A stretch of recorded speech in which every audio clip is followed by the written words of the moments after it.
अस्सलाम वालेकुम स्टूडेंट्स। आज हमारे पास टॉपिक है रेडिकल्स एंड रेडिकेंड्स।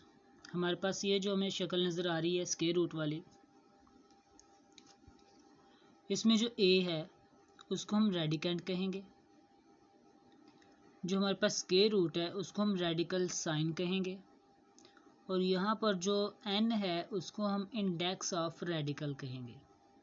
ठीक है जी, ये थे इन शक्लों में नाम के रेडिकल्स क्या होता है, रेडिकेंड क्या होता है। इसके बाद इसका जो मेन टॉपिक है वो आते हैं इसकी प्रॉपर्टीज़ या इसके लाज आ जाते हैं, और इसकी एक्सपोनेंशियल फॉर्म आ जाती है। ठीक है जी, यहाँ पर जो हमारे पास रेडिकेंड जो कि ए है,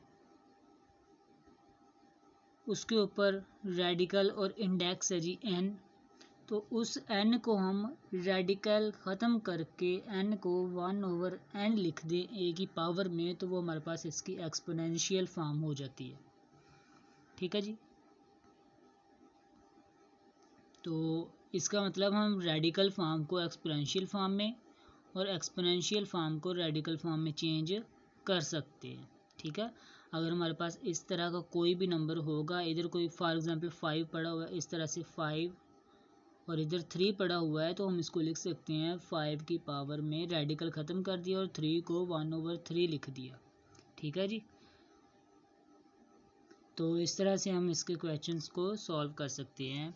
इसके अलावा इसके अगर लाज या प्रॉपर्टीज़ की बात करें तो वो कहते हैं कि अगर हमारे पास रेडिकल साइन के अंदर दो हों रेडिकेंड्स, यानी कि ए और बी दो नंबर्स हों, तो रेडिकल और इंडेक्स दोनों पर अलग अलग अप्लाई हो जाएंगे, चाहे वो मल्टीप्लाई हो रहे हो चाहे वो डिवाइड हो रहे हो।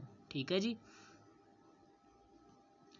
उसके बाद तीसरी है जी, अगर हमारे पास एक रेडिकेंड हो यानी कि एक नंबर हो, उस पर दो रेडिकल साइंस हों और दोनों पर मुख्तलिफ इंडेक्सेस हों, जैसे इस पर इंडेक्स n है और इस पर इंडेक्स m है, तो क्या होगा, दोनों इंडेक्सेस आपस में क्या हो जाएंगे, मल्टीप्लाई हो जाएंगे। उसके बाद अगर हमारे पास रेडिकेंड के ऊपर पावर आ जाए m और इंडेक्स की पावर n आ जाए, तो हम क्या कर सकते हैं, ये जो रेडिकेंड की पावर है ना उसको ब्रैकेट के बाहर निकाल सकते हैं, और ये वैसे के वैसे रहने देंगे। ये जो m होगा ना इसको हम बाहर निकाल सकते हैं, बाकी वैसे का वैसा ही रहेगा। ठीक है जी,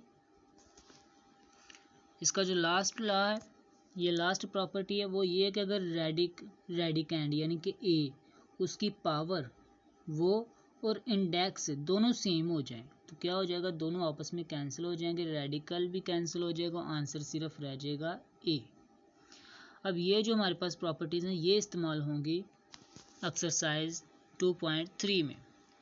अब उसका क्वेश्चन नंबर 1 है, कहता है कि सिंपल आपने जो रेडिकल एक्सप्रेशन है उसको एक्सपोनेंशियल नोटेशन में और एक्सपोनेंशियल नोटेशन को आपने रेडिकल नोटेशन में लिखना है। ठीक है जी, अब ये देखें -64 और रेडिकल और इंडेक्स हमारे पास कितना है, 3 है, तो सिंपल -64 वैसे का वैसा ही, और जो इंडेक्स 3 आ रहा है उसको हमने 1/3 लिख दिया, पावर में एक्सपोनेंशियल फॉर्म में चेंज कर दिया। ये जो मैंने आपको इधर बताया है, ये देखें, ये दो चीज़ें आपने याद रखनी है, रेडिकल को हम एक्सपोनेंशियल में और एक्सपोनेंशियल को रेडिकल में चेंज कर सकते हैं।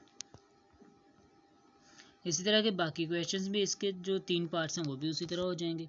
ये देखें, इसकी पावर में आ रहा है 3/5, 3/5। हमें तो रेडिकल में, ये एक्सपोनेंशियल फॉर्म है ना, रेडिकल में चेंज करना, रेडिकल के लिए तो हमें चाहिए 1/5 चाहिए, यहाँ पर तो 3/5 है, तो हम क्या करते हैं 3 को अलहदा कर लेते हैं 2 की पावर पे, और ये 1/5 अलहदा कर लेते हैं। ठीक है, अब ये 1/5 कैसे बन गए और ये 3 कैसे बन गए, देखें जी, 3 ×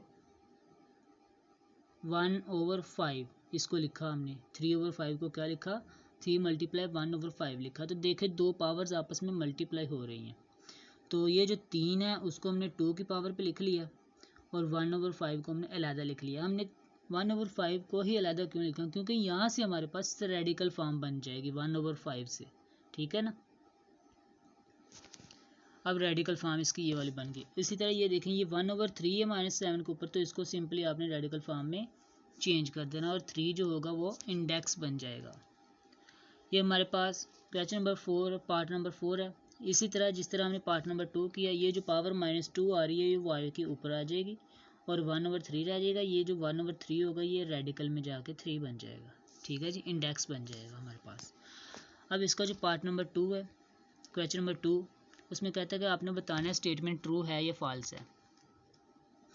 देखें जी, इन हमारे पास जो पावर है वो है 1/5, तो 1/5 को हम लिख सकते हैं इस तरह से इंडेक्स में 5, लेकिन ये कह रहा है कि सिंपल 5 आ रहा है, तो ये तो गलत है, तो ये स्टेटमेंट क्या हो गई, फॉल्स हो गई। इस तरह की ये स्टेटमेंट है, हमने इसको किया जी 2, ये 2/3 आ रहा है, पावर में क्या आ रहा है 2/3, तो ये जो हमारे पास है ऊपर वाला 2 है, ये वाला न्यूमरेटर वाला वो 2 की पावर में चला गया और 1/3 किस में आ गया, रेडिकल फॉर्म में आ गया, इंडेक्स बन गया। तो 2 स्क्वायर किसके इक्वल होता है, 4 के इक्वल होता है। तो देखें ये वाली चीज़ हमारे पास जो आंसर आया वो इसके इक्वल आ रहा है, तो ये स्टेटमेंट क्या है, ट्रू है।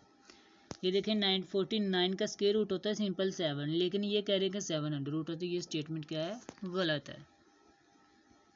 अब ये देखें x की पावर है 27, तो ये जो हमारे पास इंडेक्स आ रहा है 3, तो इस इंडेक्स को हम ये वाली फॉर्म यूज़ करते हुए 1/3 लिख सकते हैं। अब 3 से 27 जब कैंसिल होगा तो आंसर आएगा जाएगा x की पावर 9, तो ये कह रहा है कि x की पावर 3 आंसर आता है, तो ये गलत है, तो स्टेटमेंट क्या हो गई हमारे पास, गलत हो गई। तो ये था आज का लेक्चर, उम्मीद है आपको समझ आई होगी। अगर कोई कन्फ्यूजन है तो आप लोग कमेंट सेक्शन में पूछिएगा। नेक्स्ट लेक्चर तक के लिए इजाज़त दीजिए, अल्लाह हाफिज़।